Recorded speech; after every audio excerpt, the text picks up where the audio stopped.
Hello.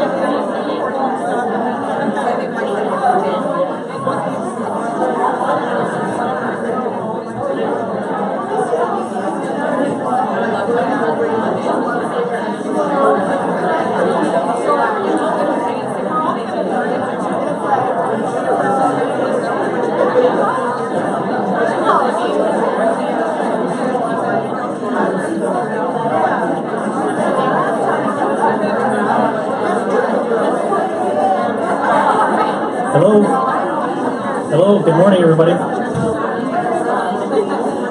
Oh, hey, I learned something in art of hosting. You gotta raise your hand if you hear me. It didn't work too well. Hey, good morning. I want to introduce a special guest today, Andre. He helps government and educational organizations manage and train staff, employees, and clients on diversity issues without blame, fault, or guilt. His organization understands that people are doing the best they can with what they have, yet encourages them to examine themselves, explore other cultures, and become allies for others. Andre works to move people's behaviors not by pushing them or by making them feel guilty. His courses teach individuals to dissect, analyze, and make meaning of the issues that challenge us in a fair, balanced way that people can hear and understand. He motivates individuals to create something collaboratively. Andre Koen is an energetic presenter, a powerful communicator, and a dynamic teacher. There are many words to describe him, but most illustrative is Andre the Enkindled Spirit. Please welcome Mr. Andre Koen. Thank you so much. Make sure this is on. Testing. Okay, you got me? All right, great. No, it went away. Oh, I did it the other way. Testing. 1, 2, 3. Got me. All right. I just want to say it's an honor to be here, and it's so embarrassing to hear the things that you wrote about yourself being read out loud. Right? So that's all marketing stuff from my website and whatnot. I want to say that it is such an honor and a privilege to be here. I was just with Adriana and a team last week working on understanding culture and the impact of culture on our behavior. And I think we had a wonderful time there. If you know any folks who participated in that, please ask them to define culture. And hopefully we'll see if they learn the things I was trying to share with them. Another thing that's important for us to realize and understand is where we are. And where are we? Where are we? And I know many of you are like, that's a really big question. What's he really asking? Like, where am I right now? Where am I in the world? Where am I mentally? Where am I? And my answer is yes, I'm asking all those things. Where are we? What is this place called? Northern what? Northern Service Center. And interestingly enough, that's part of what I saw on the sign out front. There's something else that I saw on the sign out front. Dakota County. What does that denote? What is why is that important to talk about the fact that we're in Dakota County? What's that? Because that's in our environment.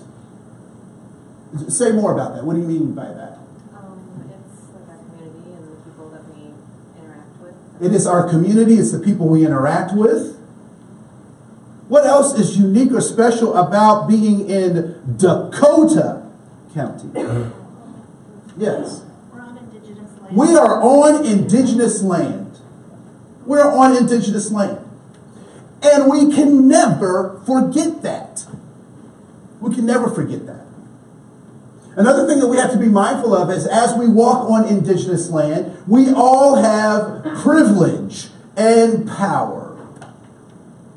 I am a cisgendered male, which means that my biology and how I demonstrate myself in the world are congruent.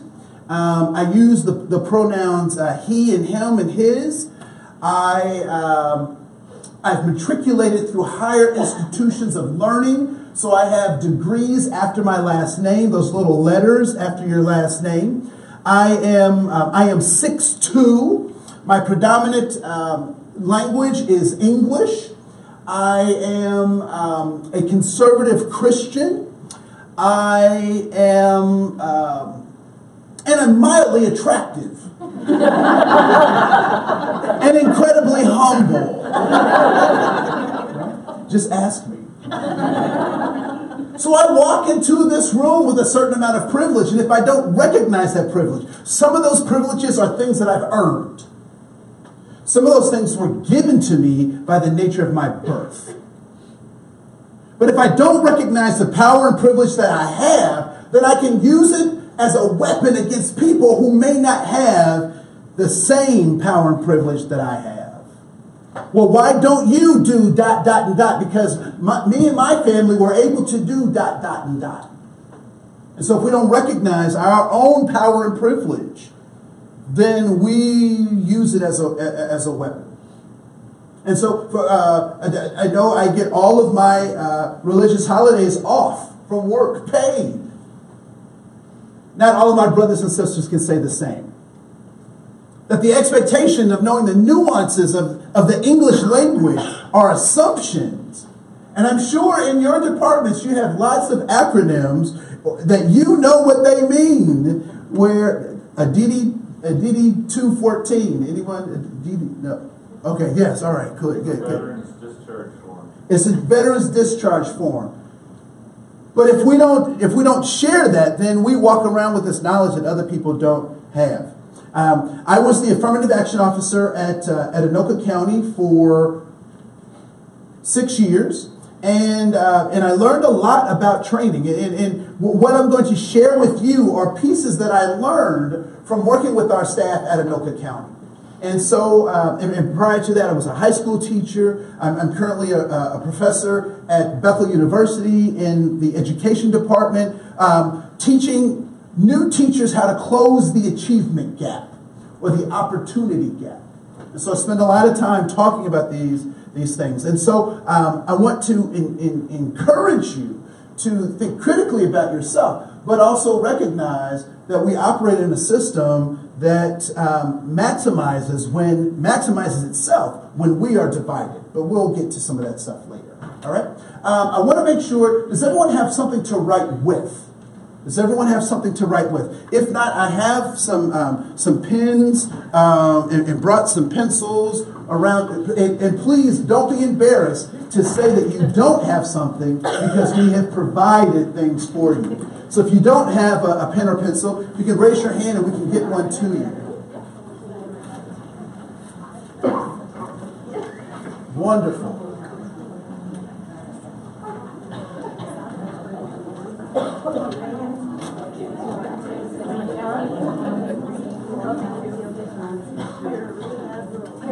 You're not a bad row. You are not a bad row.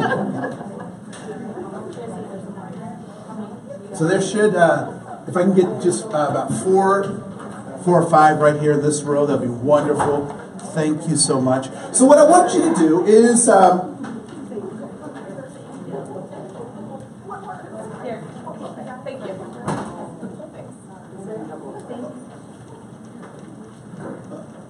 okay, yes, good. All right. So what I'd like for you to do is, on the front page of your handout, you'll find 5 circles. 1, 2, 3, 4, 5 in gray. What I want you to do is to put one thing that you value or that is important to you in each one of those circles.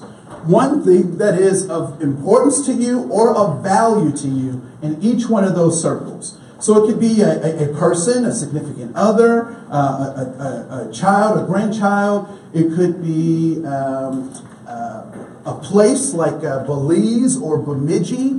It could be a thing like a motorcycle boat, or a motorcycle or a boat, or it could be a concept like justice or freedom. Right? So one thing that you value in each one of those circles. Just the gray ones at this point. Yeah. And if you wrote in the white one, that's fine too. We can adjust.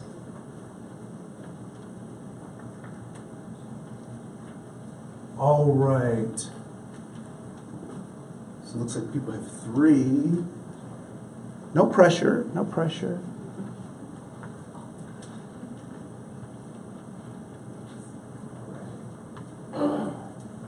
Just whatever comes to the top of your head.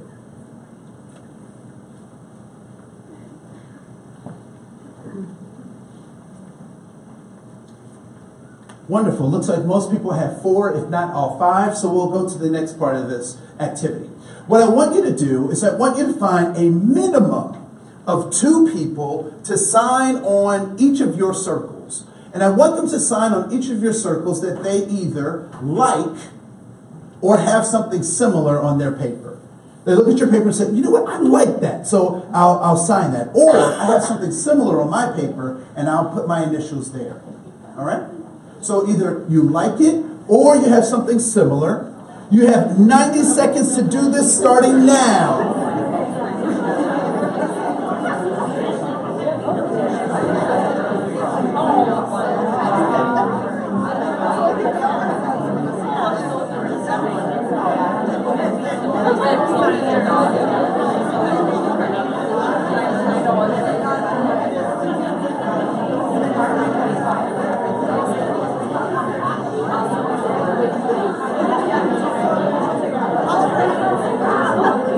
A minimum of 2 signatures for each one.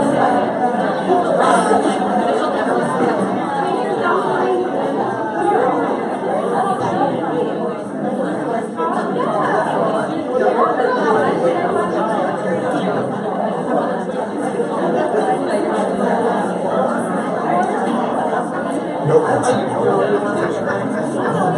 I can get this one.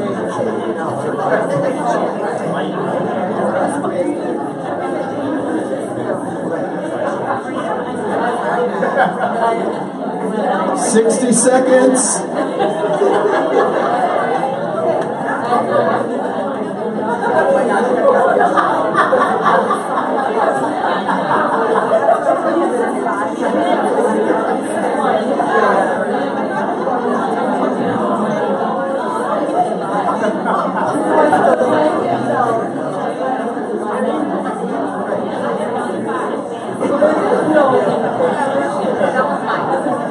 A minimum of 2. 2 for each circle.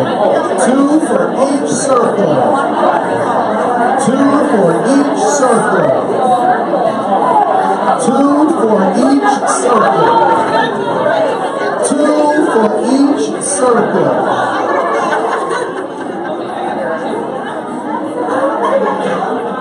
45 seconds. 2 for each circle.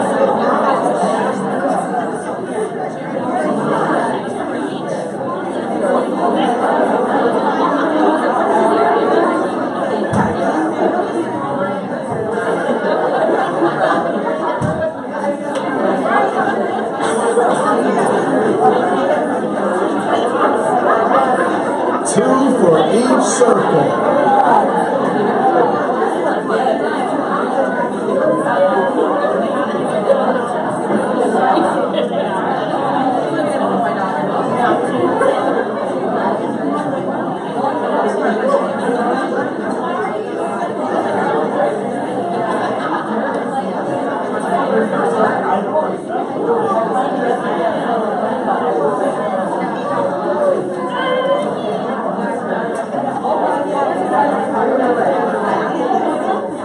Five, four, three, two, one.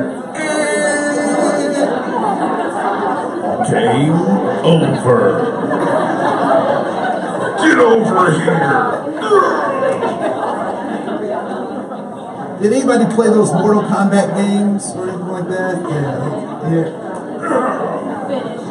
Finish him. Shrioken? No, that's another. All right. So as you were walking around the room, first of all, was there anyone that was able to get 2 for each of their circles? All right. Cool. Were there people who got more than the required 2 for each circle? All right. Cool. What were some of the numbers that people got? Did anyone get? So if we had 5 circles, 2 for each circle would be 10. Did anyone get more than 10? 10 signatures. Yeah, you did. Oh, how many signatures? 11. 11 signatures. Anyone more than 11? Yes. 14. 14. Yes. 15. Somebody said overachievers. 15. Anyone more than 15? Yes. You have 15 as well? All right, let's give it up for the 15s. Yay! So, as you were walking around the room, what are the things you saw on other people's papers that you were like, oh man, why didn't I think of that? I value that too. What were some of the things you saw on other people's papers that you had wished that you had written down? Food. Yes. Job. Job. I never thought to put it down, but I would need that. Right. I never thought to put that down, but I would need the job, right? Someone else. Yes. Learning. Learning was something that you value that you didn't get a chance to write down. Yes. Freedom. That's something that you valued and you didn't get a chance to kind of write that down. Now, I know you value more than 5 things, so it's kind of difficult to write down all your values on this paper, but I appreciate you doing that. Were there things that were difficult or you actually didn't get anyone to sign on? Was there anything that was either difficult to find someone to sign on or you actually didn't get anyone to sign on it? Yes. Well, I put my husband's name, so they probably just didn't realize that that was my spouse. Okay. Cool. Sign on it, So please raise your hand. We'll help her out. Please raise your hand if you value having a spouse or a life partner. Please raise your hand if that is a value to you. Look at All right, cool. signatures, so what am I at now? Right, yeah, you're like a whole lot of signatures at this point. Yeah. What was something else that was either difficult to find someone to sign on or you didn't find someone? Yes. Gifts and talents. Gifts and talents. All right. So if you value either having or watching someone else's gifts or talents, please raise your hand. That gifts and talents are important. All right. Cool. One more thing. One more thing that was either difficult or you didn't, or was hard to find someone to sign on. Just need one. One last thing. Home. Right? So if value, you had your hand up as well. I was just going to say I have twins, and a lot of people signed off on my son, but nobody wanted to sign off on nobody wants twins.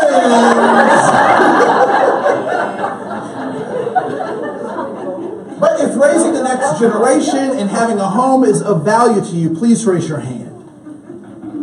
Wonderful. So you are smart people. You work for the county. You are. That might not be. Oh, I'm not going to take that. But what do you think what was the point of this particular activity? What do you think is the goal of this activity? Why would I start this session with this as one of our beginning activities? Find commonalities. Yeah, so we can find commonalities. Great. So we can find commonalities. And what? Talk to each other. And talk to each other, right? So it's important to find commonalities and talk to each other. What else? Why else might we have started with this activity this morning?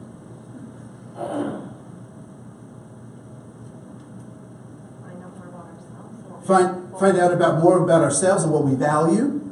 Yes. Find out the differences. To also recognize the differences. One of the things that is important to me for us to move to this next level of human interactions is to recognize that we do have commonalities. And we also have differences. I don't know about you, but a lot of times I've gone to trainings around diversity or cultural competence or sensitivity or other trainings like that. We spend a lot of time talking about either our differences or our commonalities, but never both at the same time. Never both at the same time. And so I think part of the division that we see in our world really comes from the fact that we've succumbed to these optical illusions. Optical illusions, which differ from optical illusions, because optical illusions are those artificial barriers that drive, that don't foster human relationships. And I believe that race is one of those. I believe that race is one of those obstacle illusions. So I have a hypothesis with this exercise. And so I want to check this hypothesis with you. So when you look at the 5 things that you wrote down, did anyone put anything that specifically would show up on an HR form in regards to their ethnic or racial background that would show up on an HR form? Did anyone put their race or ethnicity as one of those 5 things that they value? Okay, so one person. All right? So we have about how many folks in here would you say? About 90 folks? Right? So one person out of 90. All right? Please raise your hand if there's anything on there that specifically identifies your gender or your gender identity. Your gender expression, your gender identity. Specifically. So I have 2 people out of 90. 3, okay? Out of 90. All right? For this one, what I want you to do is I want you to jump up in the air and wave your hands like you don't care if you can say yes to this. Is there anything that denotes your social economic status or i.e. your tax bracket? Is there anything that specifically talks about your tax bracket that you wrote down as one of your 5 values? No takers? No takers? Okay, I got one. She's like, yeah, she did the nay-nay. I didn't say do the nay-nay. I said, she was like, hey. So why do you think that it is that for the majority of us that we did not put, in terms of 5 things that we value, why do we not put our racial or ethnic identity for the majority of us? Why do we not put our gender or gender expression for the majority of us? Why do we not put our social economic status as those things that we value? Why did those things not come up? Oh, I guess I'll say it. Because sometimes there's stuff, we don't see them because it's more of a privilege. So, Okay, so maybe we don't see them because they're more of a privilege? So it's just there. So it's just there. I grew up, in a 2-parent household. I'm a white female. I automatically just have those things. So you grew up in a 2-parent household, you're a white female, so there are certain things you just automatically have. All right. Other folks? Yes, sir. Because all the things that I listed are kind of connected to my ethnicity and my identity and who I identify with and how I identify. All right. So all the things that you listed are related to how you identify, and so they're kind of interconnected. Can I say that? Okay. Cool. There was another hand in this. Yes. I think a lot of times we're conditioned not to talk about money or socioeconomic status. It's not polite. It is not polite. We're conditioned not to talk about those things. All right. What else? Why else did those things come up? Yes. I think it's things we take for granted, and when we're introspective, it's stuff we kind of reach deeper for. If it was something relating to maybe outward appearance or assumptions other people make, our list would look quite different. Yeah. I would also suggest that we didn't write those things down because we're smart. Because we're smart. What was the task? What did I ask you to do?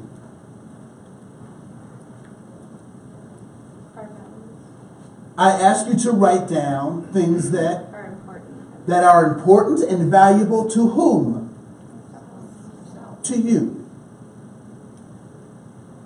What I would argue is that the reason some of those things didn't get written down is because they're not as important to us as the other things that we wrote down.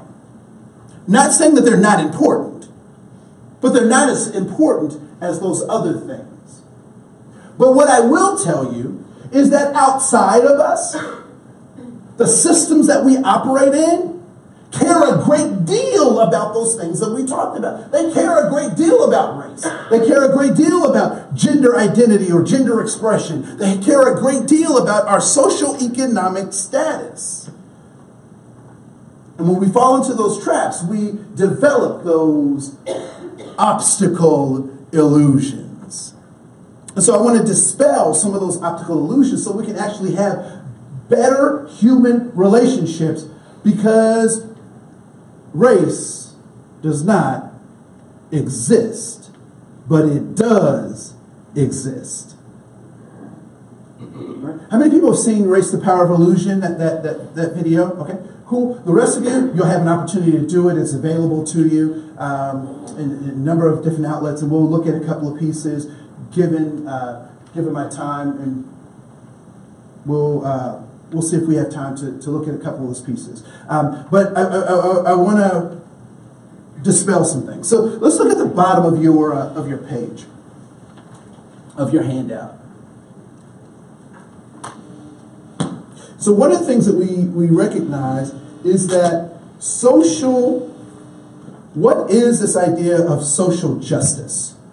What is this idea of social justice? So I grew up in the 70s, and around holiday time, we would go to a place called Olin Mills Studio for holiday pictures. Anybody do the Olin Mills? Okay. So for those of you who haven't had that luxury or that opportunity, so your parents would get you all dressed up in your finest or whatever, and you would go to this thing. And they would have this oatmeal background, just kind of gray, like nondescript background. And everybody would stand there in uncomfortable smiles and stuff. And this was before Photoshop or filters or whatever, so you got what you got. And so Olin Mills, towards the end of their run, they started trying to do fancy stuff because there were new ways to do photography, right? So, the creepiest picture we have is one where we're in the family, we're sitting and we're facing the camera. And then Olin Mills said, we're going to do this new technology called an overlay. And so what the photographer told us to do was he took a picture of the family all looking this way, up towards the sky. And so they overlaid the two images, and it's just like the creepiest thing. What are they looking at, right? So Olin Mills Studio. And so every year that we would go through this, we go through this ritual of taking these family photos. And when we got the family photos back, who do you think I looked for first? Me, right? So I'm like, okay, where am I? Okay, this is what I look like, right? You ever taken those look back at those third grade photos or those things? So when you look at those old photos, where do you look first? For yourself. You look for yourself, right? Now, what would happen if you took these family photos and you knew you were there, and one set of photos, your body is there, but your face is blurred out? What would you assume? What would be one of your first assumptions? Something happened to the film, right? Something happened to the film. So that's one year that they get a mulligan on that, right? So that year, it was just bad film. Well, what happens if it happens the second and third year? Your body is there, you're there, you remember being there, people remember you being there, but your face is blurred out. What would you then start to think by year 3? That your sister erased you? Okay. We got some family issues there.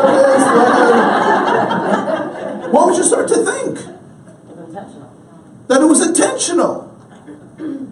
What about 5, 6 years? You might give up even worrying about it. I won't even worry about it. I don't even, it's because not only, if it wasn't the machine and it wasn't my sister erasing me, then it could possibly be something wrong with me.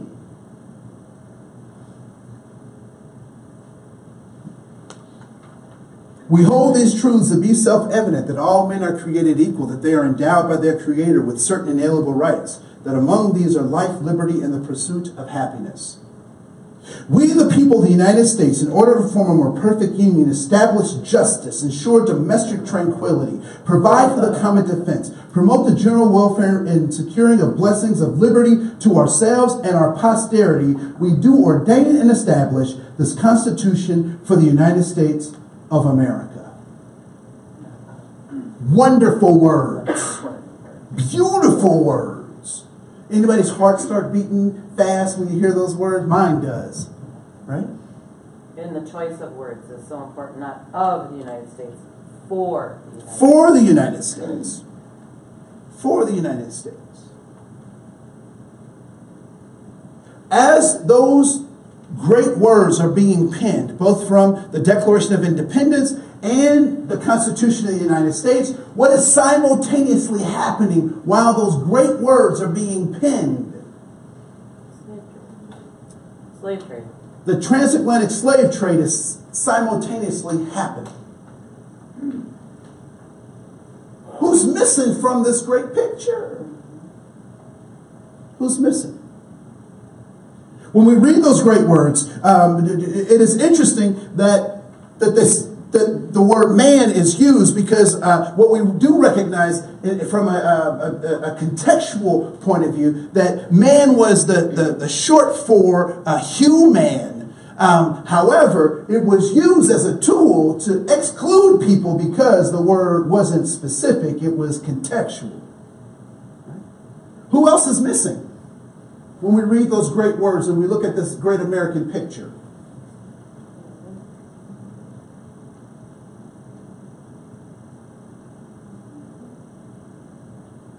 Who else was missing? Women were missing.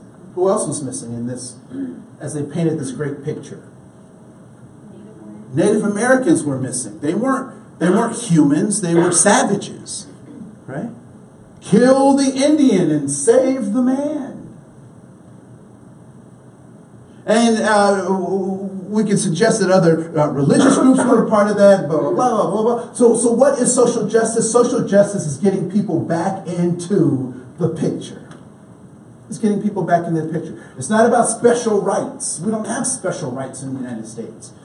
We're just trying to get people back into the picture. Get them back into the picture. So if you can turn to page 2 in your handout, you'll see a history of civil rights advances that we've made in the United States to get people back into the picture. So we understand that social justice is not a touchy-feely thing. It is actually trying to get people the rights that belong to them. That belong to them. Particularly as citizens of the United States. The citizens of the United States. So let's talk about 4 truths about human beings. First, people can learn, change, and grow. That's why we're in this business, right? And who I am today is not who I was at 17. Thank God. Right? We can learn, change, and grow. Now, the funny thing about learning, changing, and growing is that you don't have to see evidence of it for it to be true. You don't have to see evidence of learning, changing, and growing to happen for it to be true. When you plant a seed in the ground, do you go back and check on it every 5 minutes? No. Why? Because you understand that the process takes time. Right? So people can learn, change, and grow. People do what they think works, even when what? Even when it doesn't work. But why do people do things that aren't effective? It's habitual. Because it's habitual, it has become a habit. But why did it become a habit?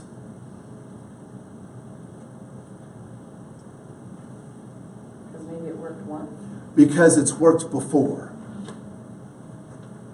I love it when con men and con women get caught.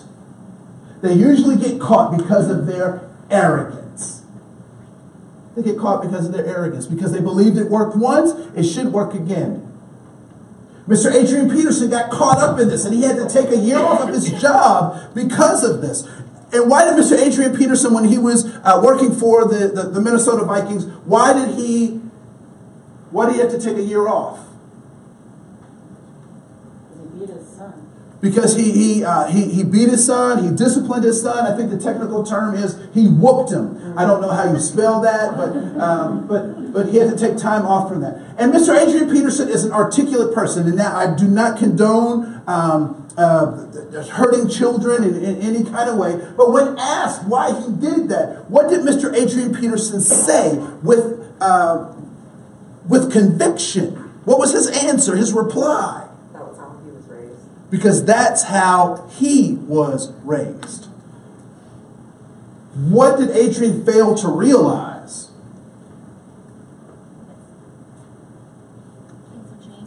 Things have changed. So when my wife says to my 3-year-old, "Wait till your daddy gets home," she's talking about me. I'm that one, right? So I get my stuff ready, right? So my wife has already texted me about what's going on. So I prepare myself because I'm going to discipline this girl because she needs discipline.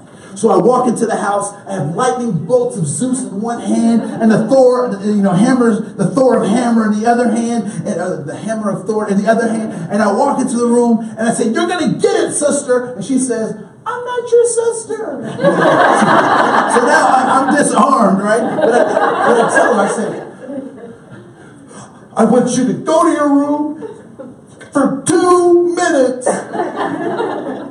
This hurts me more than it hurts you." Right? Why do I put her on punishment? Why do I give her a timeout? Why do I set a limit on that? Because the challenges she has to face are much different. The world that she lives in is much different than the world that I grew up in. What I find interesting is that Adrian Peterson, his parents learned how to discipline that way from someplace, and their parents learned how to discipline that way from someplace, and their parents learned how to discipline that way from someplace, but we never want to talk about the place that taught them how to use that form of discipline. The impacts of slavery are all through our cultures. The impact of the Native American genocide is all through our culture. Anyone ever heard of Native American fry bread? Right?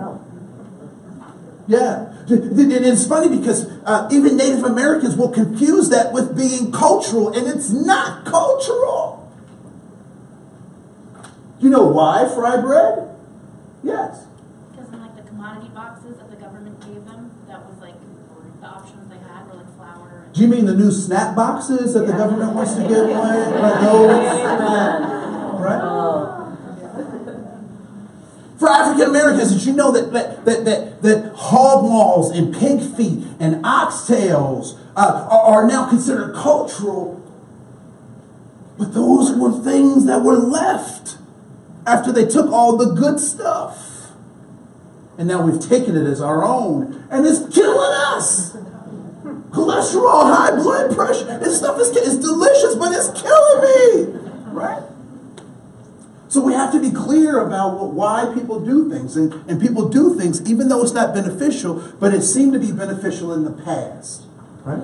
And then lastly, all human behavior is goal-directed, and everybody is trying to get something through their behaviors. And so we have to ask the question, what is it that you're trying to get if we want to be helpful? And then lastly, an attitude is a response to goal achievement. So my dad was my pastor. On Sunday, we would go to church from 7:30 a.m. to 11:30 p.m. We stop at 3 o'clock for chicken, not because we're black, but because chicken is delicious. So Friday night, I asked my dad for the car. My dad loves me. What does he say? I says, yes, he loves me. Right? So I get the car. I go cruising for girls. I don't know what would have happened had me and my friends found girls. We're cruising for girls. And I fill the car up with gas. I come home before curfew, give my dad the keys, and he says I have what kind of an attitude? I have a good attitude, right? So my dad and I are cool Friday night. Sunday, my best friend Dexter calls me and says, Andre, can you pick me up for the movies at noon? What do I know about Sunday? Church all day. But I'm 17. I'm invincible. And Jesus is my friend. So I go to my dad and I say, Dad, can I borrow the car? And what does he say? Not only does he say no, but he gives me the ultimate sermon. And the ultimate sermon in my household was the one leading you to hell. So the worst consequence you could get in my household was going to hell. Didn't do the dishes, going to hell. Didn't cut the grass, going to hell. Didn't make your bed, going to hell. After my dad's sermon, what did he say about my attitude? that I had a bad attitude, and I would say the same about his attitude. So what is it that actually determines one's attitude? Circumstances?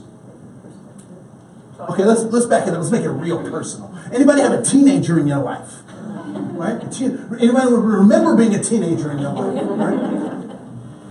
Has this ever gone down?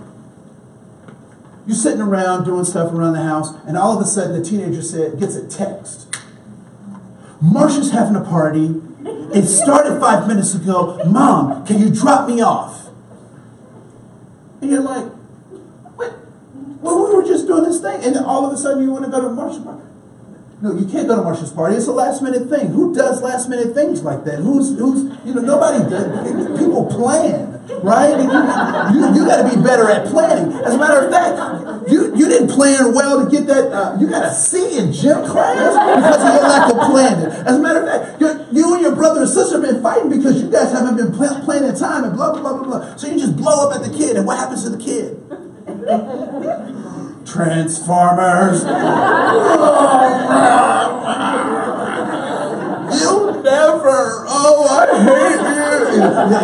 And then they close the door like they own the joint. And then as a parent, you're like, oh, I just unloaded on this kid. Marsha actually she's got that acne problem, and she needs some support. So, let me.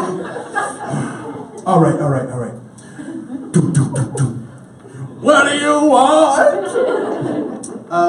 You can't go to Marsha's party. You can't stay the whole time. I'll drop you off at this time. I'll pick you up at that time. Get your stuff. Let's go.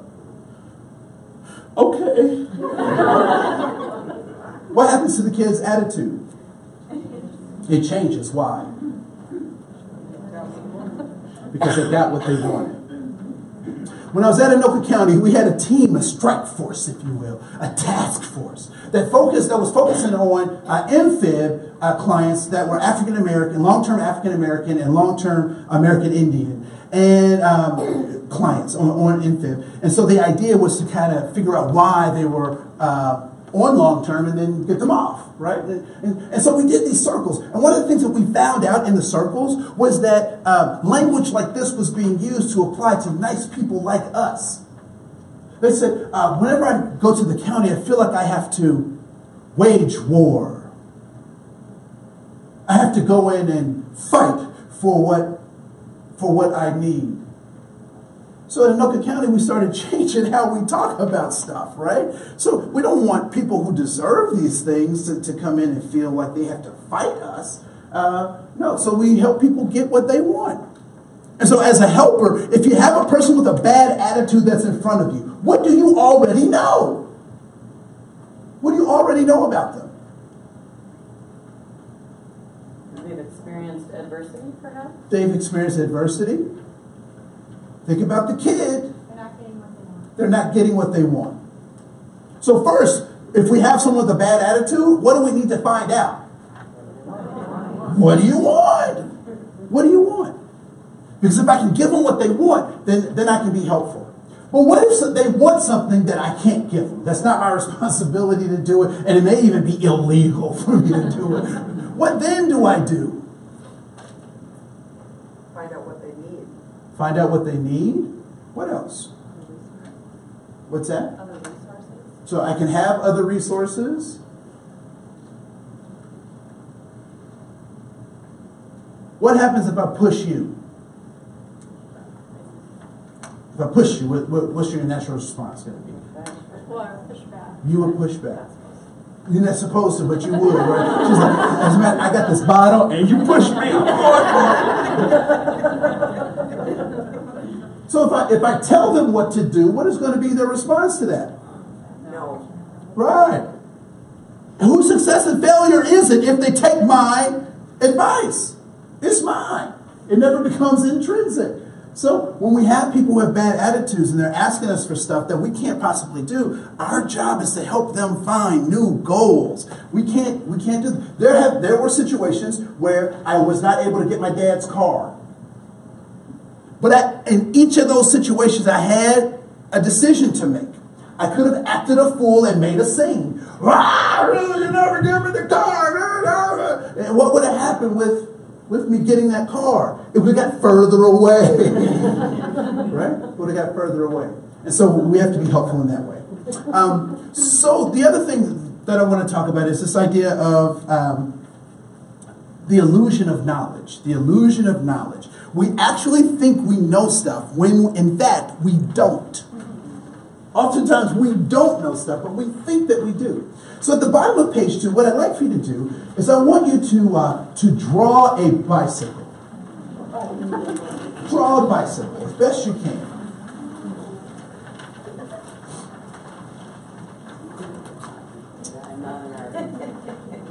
Also, I wanted to make note, if you have a smartphone, please keep it on and you can keep it out. At the top of the slides, you can ask questions just by going to that Google link. So if you have a question or a comment, feel free to go to that Google link at the top of the presentation. Illusion of knowledge. We think we know stuff, and sometimes we actually don't know what we think we know.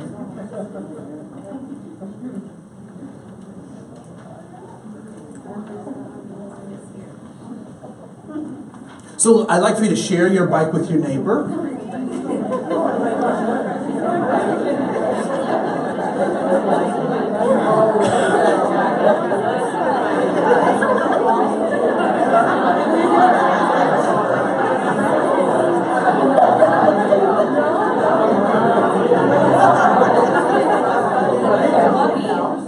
And we're going to watch this. We'll watch this clip. Here we go.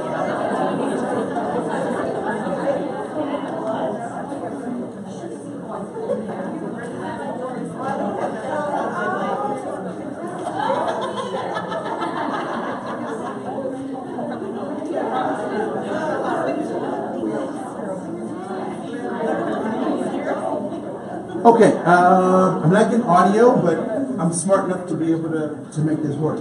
So, looking at this bus, which direction is this bus going? If it were to start driving right now, which way would it start driving? To the right or to the left?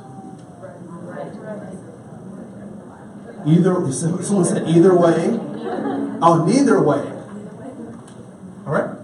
This is what I will tell you, that children under 7 years old typically get this right every time. Illusion of knowledge. Illusion of knowledge. So the illusion of knowledge says that there are certain ways in which we see the world that we actually believe are true, when in fact they may not be necessarily true. So how many people have one of those things, those smartphones? Right? Do you know how your smartphone works? So if all the pieces of your smartphone were placed on a table, could you put it back together and make it work? So for the most part, for me, it's magic. You know, as far as I'm concerned, it's magic. It's way beyond my comprehension. Do you know how a zipper works? How does a zipper work? So the teeth, right? Yeah. Unless you're in traffic, nobody does the zipper. Oh, she said, unless you're in traffic, and then the zipper never works. It never works. Not in Minnesota. Not in Minnesota. So this idea that we operate and we're in a world that we believe to be a reality or truth, when in fact we don't necessarily have all of the skills necessary to recognize what that world is. And so from a child's perspective, this bus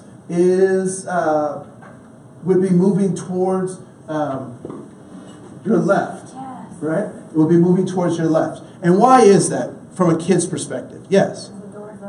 Because the door is on the other side, right? And so kids ride buses all the time, and so for them, this is a complete bus. For adults, we would say, well, there's no headlights. Where are the brake lights? Where's the, and what school district is that would not have all those things, right? So we complicate those things when in fact, kids, we overthink things, and kids are really good at recognizing the simplicity of things. So, Let me go back to my clicker. So let's go back. I'm going to talk a little bit about the forms of, the other way. The forms of the illusion of knowledge. So there's this idea that truth equals facts, or facts equal truth.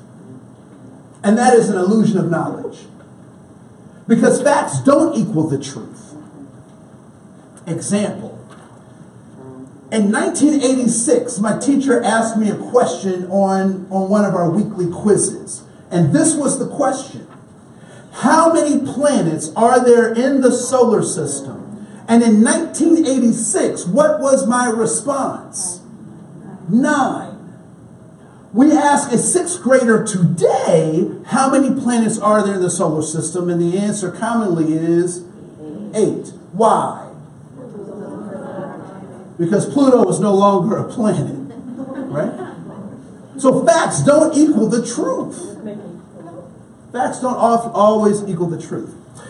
There is this idea of cognitive dissonance, that there's a gap between what we think and what is outside of us. And so an example of that would be, have you ever walked into someone's home and there's a picture on the wall that is crooked?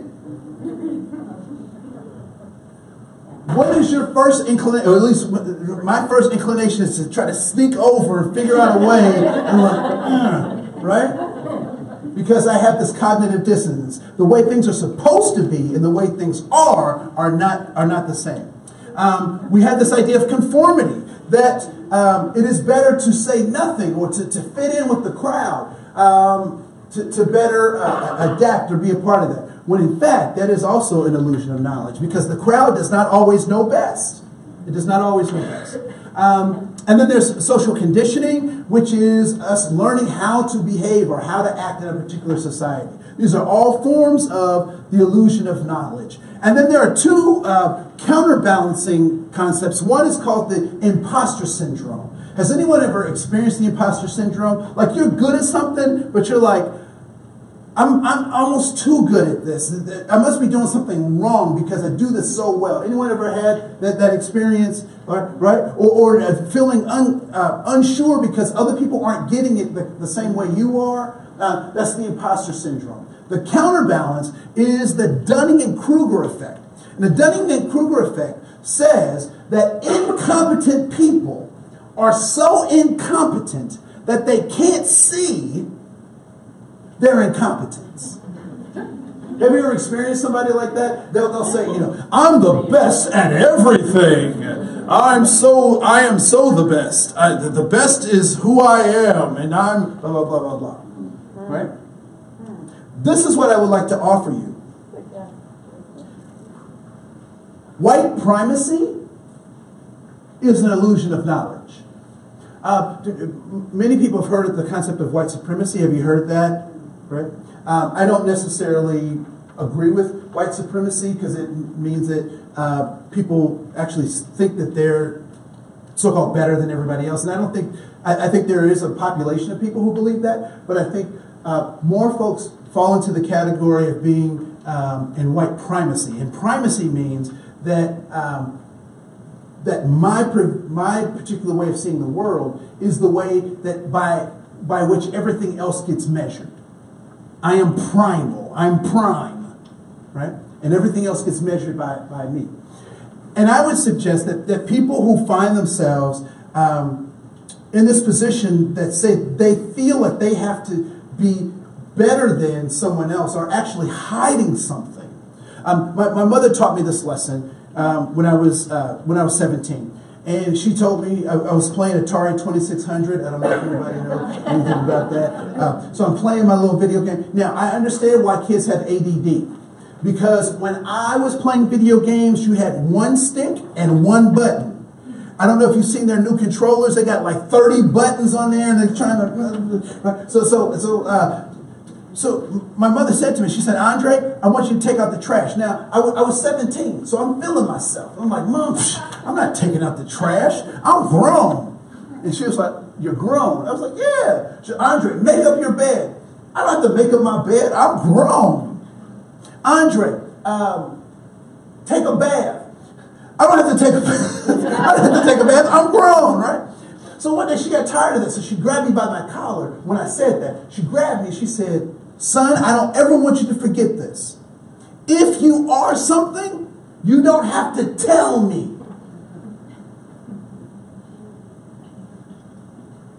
So I took a bath on my own. I made my bed on my own. Right? Why? So when you hear people having these qualms or these questions about their supremacy, what they're suggesting is, I don't feel comfortable with me, so I have to make me better than someone else.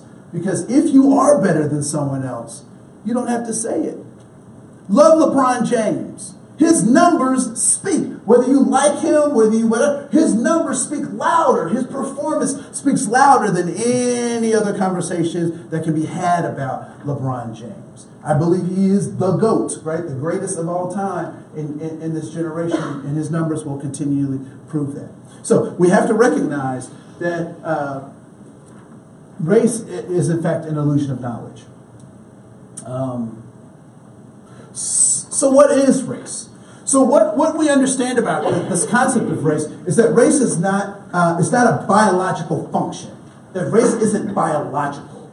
And what I mean by that is that there are no particular markers that on a genetic level would separate one particular race from another.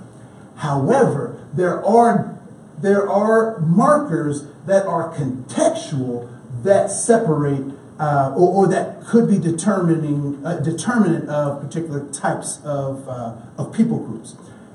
As an example, sickle cell anemia. That is not a African American or black trait. It can be traced, but it is actually from all those folks from the Mediterranean. In Mediterranean areas of the world. And so there's a swath of people groups from North Africa, from Italy to Greece, that stretches all the way across the Asian, all the way over to the Asian peninsulas that have the sickle cell trait, but it's not a racial trait. Right? So race is not biological. Race is also, we know that it's geopolitical, right? So what are some of the races that are denoted in the United States? What are some of the races that are denoted in the United States? You've seen them on yes? White, black. So white, black, Asian, Hispanic, Pacific Islander, Native American, Eskimo.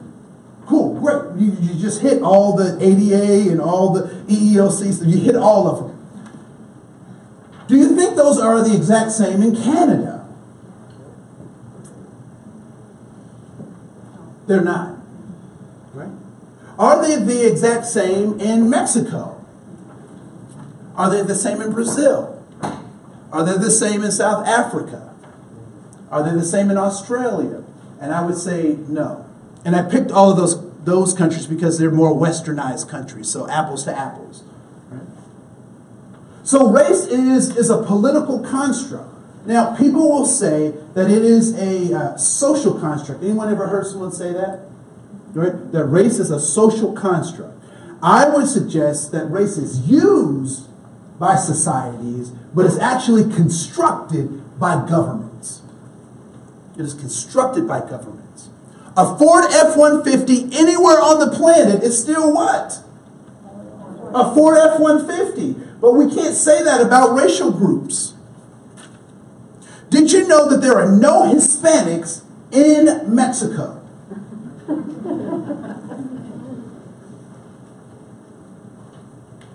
When do they become Hispanics? When they come to the United States. There are no Hispanics in Mexico. And so when we think about this idea of race, we have to start being more, we have to be more critical in our thinking and in our interactions. So let's get to an activity. On page 3, there's some other things about the truths about race.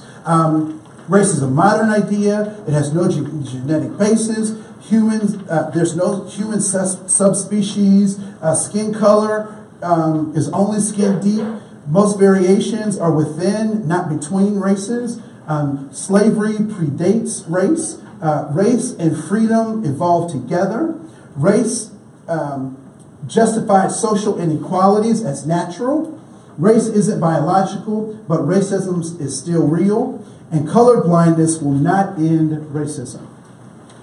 So let's cut to, let's skip over to page 5. And what I want you to do is I want you to spend some time thinking about this idea of the illusion of knowledge. So on page 5, there's a chart. And on the top of the chart it says African American, European American, Latino American, Asian American, Disabled American, and Native American. What I'd like for you to do is to tell us what the groups on the side taught you about those categories. So what did friends and family say about those groups across the top? What did your friends say about those groups across the top? What did school and workplace teach you about those groups across the top? What did TV and movies teach you about those groups across the top? And then from personal experience, what have you found? But I want you to answer this in a particular kind of way. What I want you to do is to put a plus if the conversation or the things that they talked about were positive. I want you to put a minus if the things that they talked about were negative. And if there was nothing ever spoken about those groups, I want you to put a 0. You can have pluses and minuses in the same box, but the size of your plus and the size of your minus will dictate how much you learn. So a big plus is lots of positives. A little minus is a little bit of negative. All right? So pluses, minuses, and zeros. And I'll give you just about, probably about 3 minutes to briefly brush through those things. All right?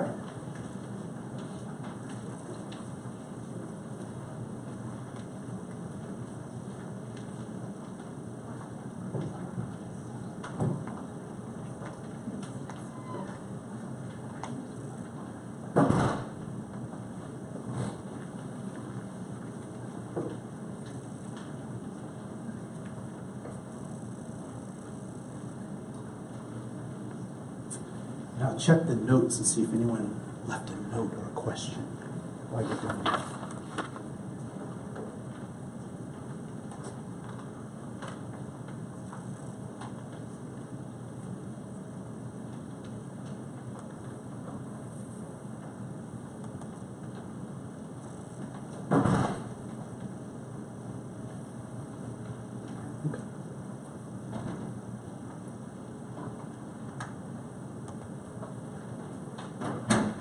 Having a sound problem? Yeah, we went over. Right. Thank you.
All right, I'd like for you to stop right where you are, and I'd like for you to get into groups of 3 or 4, hopefully no more than 4, but groups of 3 and 4, and just feel free to talk about your pluses, your minuses, and your zeros. Feel free to share what you want to share, but you don't have to share what you don't want to share. All right, so I'll give about 5 minutes. So at 11:10. We'll reconvene. All right. So if you can get into groups of 3 or 4, no more than 4.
We covered everything else.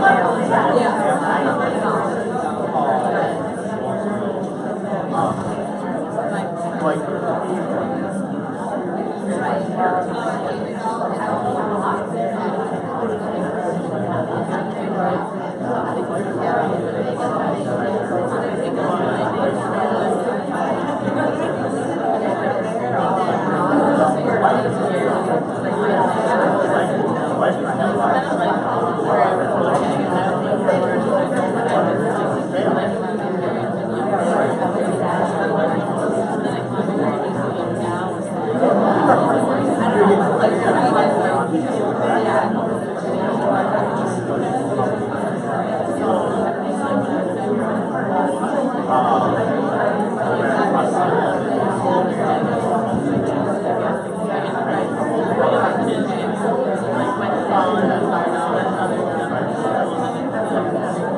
3, 2, 1, and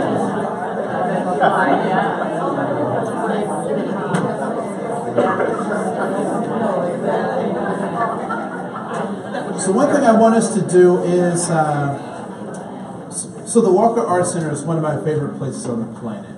Love the Walker Art Center. But last year they made a really bad mistake. You guys remember what that was last summer? Yeah. So they were they were redoing the art gallery, their garden, the outside garden, which is one of I love that place. So I haven't been there since they've redone it. Is it pretty good? Is it still? Okay. You missed the hedges. Okay. So my favorite was did they keep the wooden horse made out of driftwood? I don't see that one. I live like a mile away. Oh, okay. You don't see that. Okay. So, but they were trying to. They had bought an exhibit that had a gallows that was supposed to represent the zaniness of capital punishment and whatnot. And there were 7 pieces, and one of those was to commemorate the Dakota 38 hangings. And does anyone know what mistake they made? Because it was a good thing to try to do. What was their mistake? Yes. If I remember correctly, like they didn't consult or talk to like people of that American nation. Yeah, so they didn't talk to the Dakota, right? So they were telling other people's stories without talking to the people whose story they were telling. So what I don't want you to do is to tell other people's stories in how in what we were just sharing. But what you can do and what they could have done was shared. This is our learning from their story. That'd have been a totally different thing, but they didn't do that. So we'll get to that part later. But I'm really curious, as you were going through that chart, were there some things that you learned about yourself? What did you learn about yourself as you were putting pluses, minuses, and zeros? Regardless of what I saw in other areas, my personal experience has been positive. So your personal experiences have been positive, although you may have seen or heard or had conversations around things being negative. All right. Other folks, what did you learn? Yes. It's more came from the grandparents and has gotten less through the parents and less as you went, and then my personal experience has been all positive. So your personal experience has been positive, but your grandparents were bad, but your parents were better than your grandparents, and you hope that you were better than they were. Is that illogical? Okay, cool. I don't want to put words into your mouth. Right? Why were your grandparents so bad? Anybody have bad grandparents? Why were they, particularly around these issues, why were they bad? The different times. They're a product of their times, right? So I find it interesting that there are these nuts that are actually seeds called, we call them Brazil nuts. But I know that other people have called them other things. And they're usually around Christmas time. They're like an orange wedge. They're mahogany. And so some people's parents or grandparents or whatnot will refer to them as nigger toes. I am not condoning the use of that word or that, but I find it interesting that they called them that. But today, what would we say about people who would call them that? We might call them racist, right? We would say, don't say that. That's not, the right thing to say. Right? They were a product of their time. They were a product of their time. So how do we help those people who were a product of their time to recognize today's time, today's context? We educate. How else? We speak up. We speak up. How well does it go over trying to educate your grandmother on something? So if that worked for you, I will give me the tip, because that didn't work. What do we do for those folks? we love them and hold them accountable. We love them and hold them accountable. Grandma, stop saying that. I love you, but stop saying that. Right?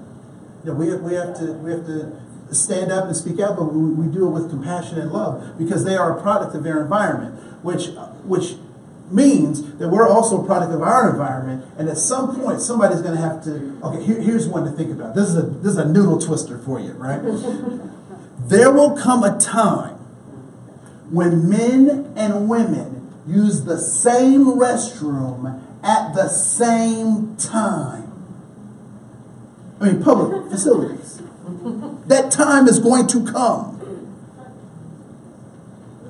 Now, I want you to think about that. And so some of you giggled, some of you are like, oh no, right? That's the same way that people felt about African Americans and white people being in the same spaces, the same restaurants, the same swimming pools. Context is everything, and context continually changes. It continually changes.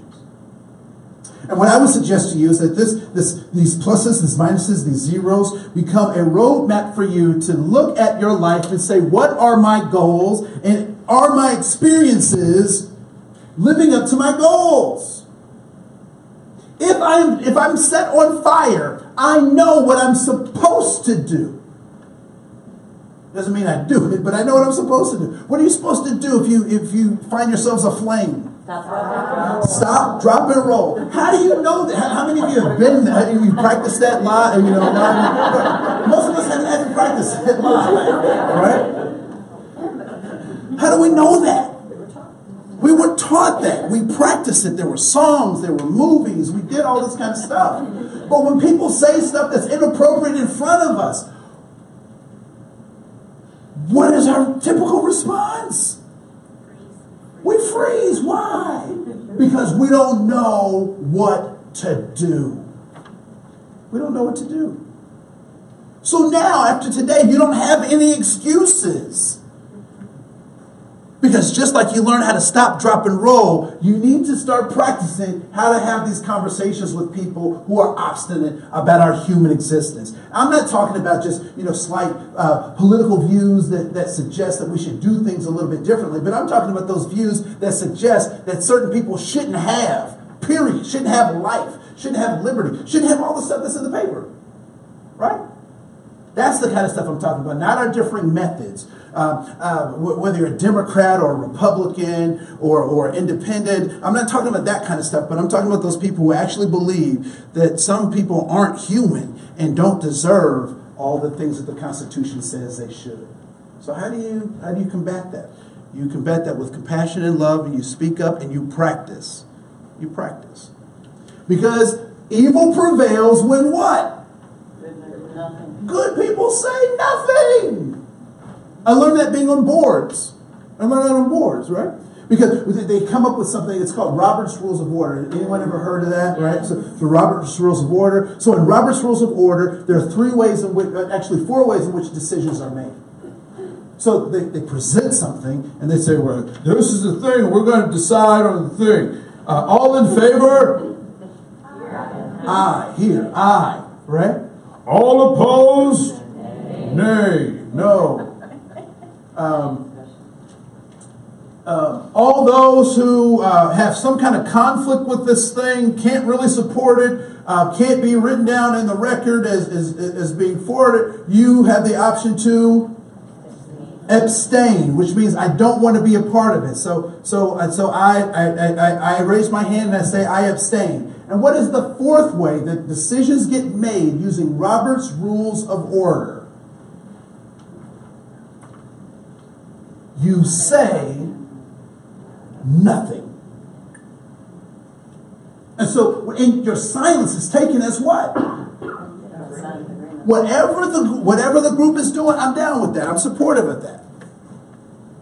Richard Nixon, I am not a crook, coined this phrase, the silent majority.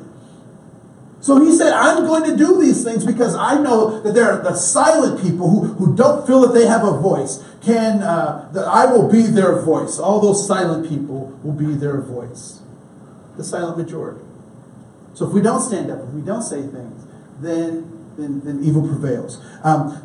On page 4 are the bogus definitions of race in the United States. And I say bogus because they even say that they're bogus, right? So I was the EEO officer for Anoka County, and so I was responsible for doing this stuff for the county. And this is what the federal government says. The federal government, the EEOC, is a federal agency under the Department of Commerce, which is an interesting thing too, but we'll get to that at another training.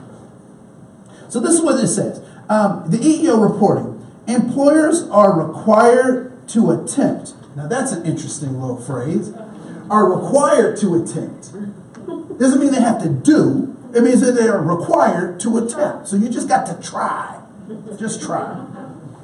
So employers are required to attempt to allow employees to use self-designation to complete the EEO report. If an employee declines self-identification, employment records or observable identification may be used. What does that mean in plain English? That means whatever you assume that person to be. If you don't fill out the form, some random person will fill out the form for you.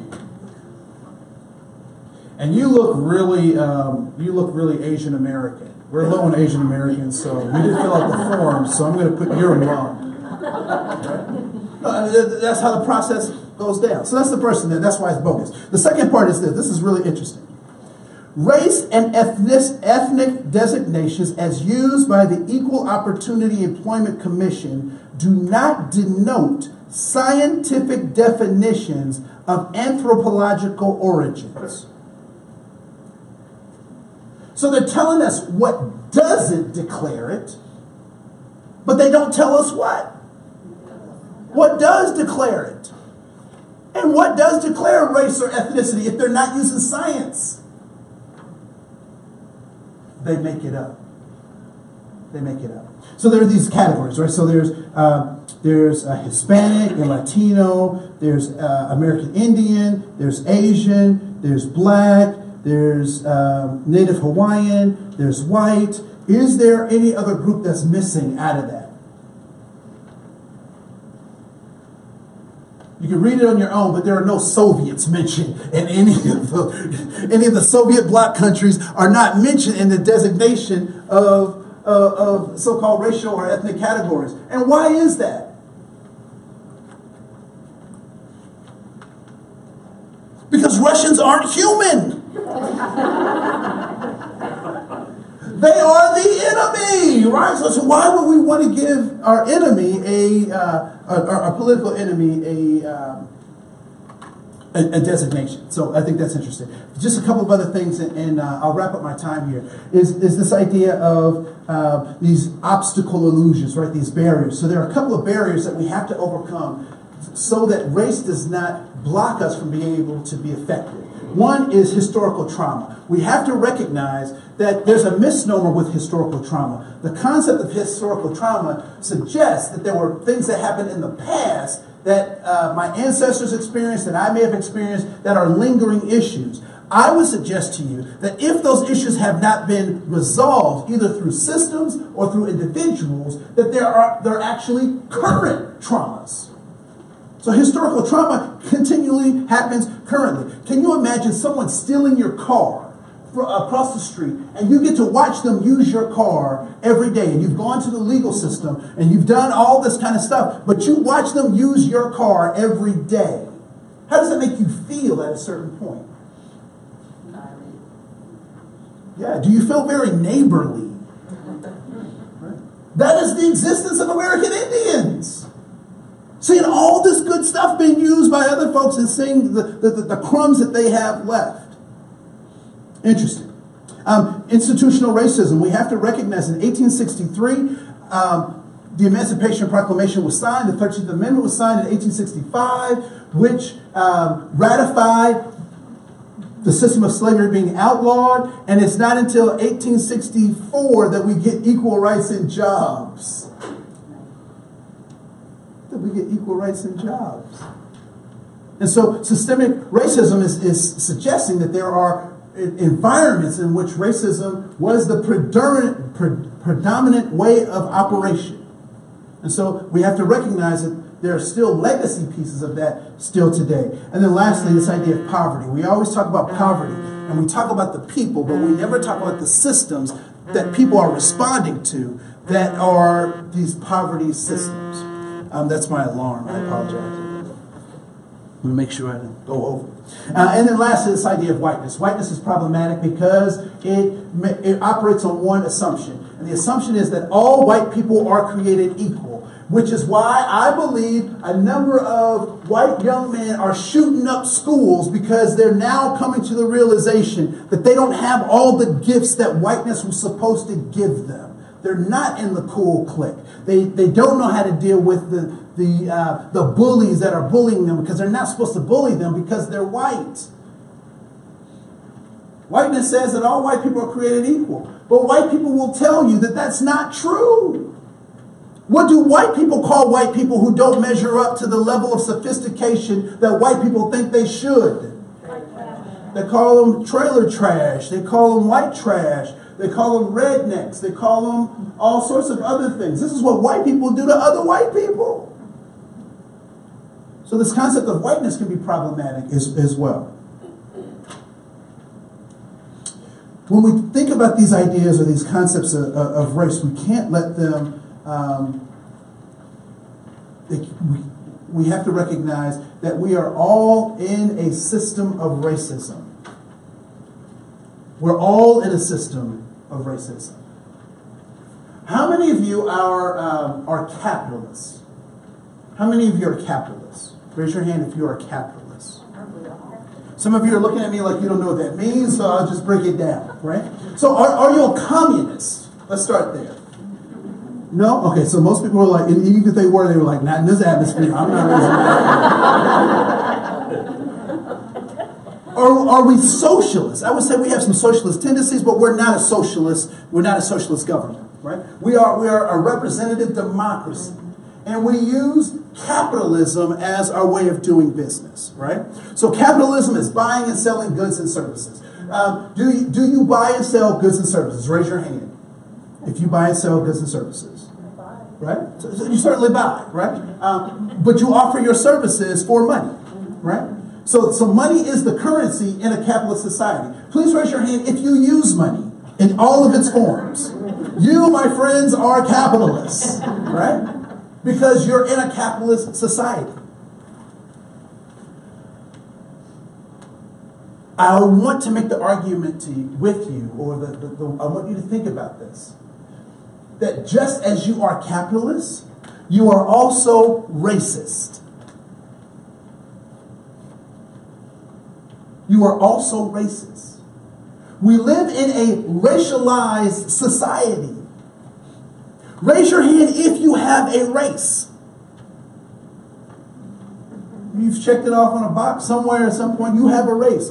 You, my friend, are racist because you have the currency of the society.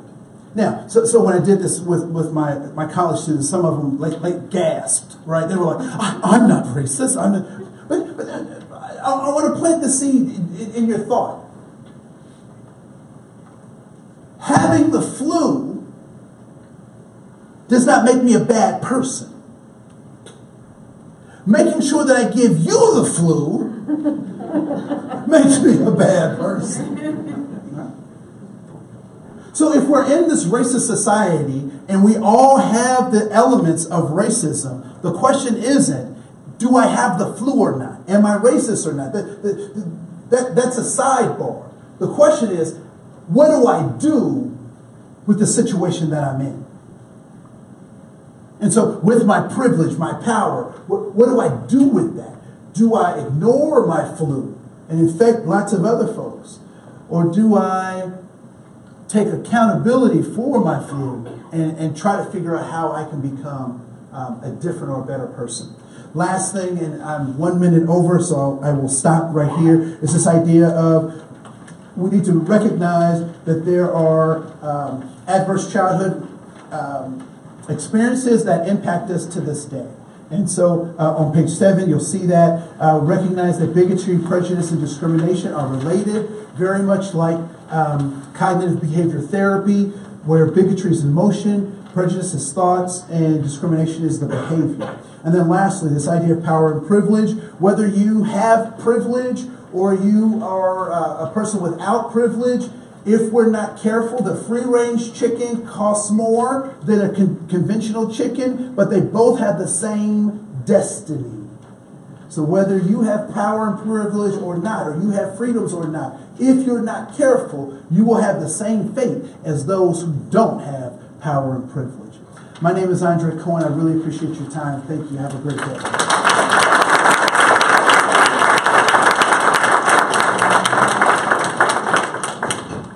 Any questions, comments, observations before you go? Cool. Take it easy. Thank you. I'm a riot at funerals, bar mitzvahs, bat mitzvahs.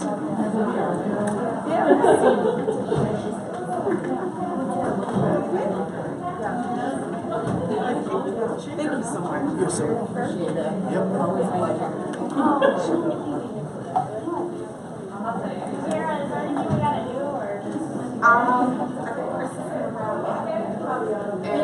You're welcome. Want to stay back and see if she needs help? I have to go with Tiffany.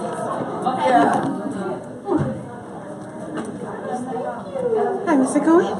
I'm Sharon. It's Hi, nice Sharon. to Good meet to meet you. you as I well. enjoyed your talk. It was really informative. Good. And you said you worked for Anoka County. Yep, I for did. 6 years? Yep. So I was their affirmative action officer. So much like, do you know Tertia? Who was here? Okay. I just started Alyssa. here. Okay. All right. Yeah. So. Sorry about that. Yeah. So that's what I did. Okay. Yeah. How did you get into that? That's a good question. Other than the fact that I've been doing diversity work for a long time, I taught high school and did some college stuff. A position came open. I just kind of went out there and applied and got it. You know, not under my powers. It was God's will that it happened. So, yeah. Okay. Yeah. So are you thinking about trying to do that kind of thing? Yeah, so I switched fields and I was looking more into diversity work because I went to St. Nola for American Racial Multicultural Studies. Yep. And that's what I want to do is teach on the level of diversity. I thought county would enter that in and it plays a part in that more than I found in the corporate arena. Where, well, depending on where you work in corporate arena. But I just started here, but I still like. I would say, get engaged with the employee engagement folks. Yeah. I mean, they're doing great stuff here. Yeah. So you can find ways to get in, and to be quite honest, once you kind of start doing that stuff, that'll get your, particularly in county government, that'll get you your foot in the door. Okay. For doing further work. Okay. Oh. Yeah. That's good to know. Yeah. Because it's such a vast field of wondering, like, how do I Yeah. break into that? Yeah, I would say just make sure you interject yourself in those committees and that kind of stuff, and that'll help you. Wonderful. Yep. Thank you so much. You're so welcome. Your name again? Sharon. Sharon. Yes. Okay. And Good I to could meet you, tell Sharon. you're preaching. Well, you're preaching. My grandfather is a minister. Okay. Ministry has been my life. So it's like, you at somebody's church. No, it You is. can always tell. Yeah, I appreciate that. Thank you. And I am not ashamed. Yes, amen. Andre, you want a cookie? Sharon, did you get one? Okay, there's more left. Okay, let me put it down. That time goes so fast. It does go fast. Thank you very much for coming. Really appreciate it.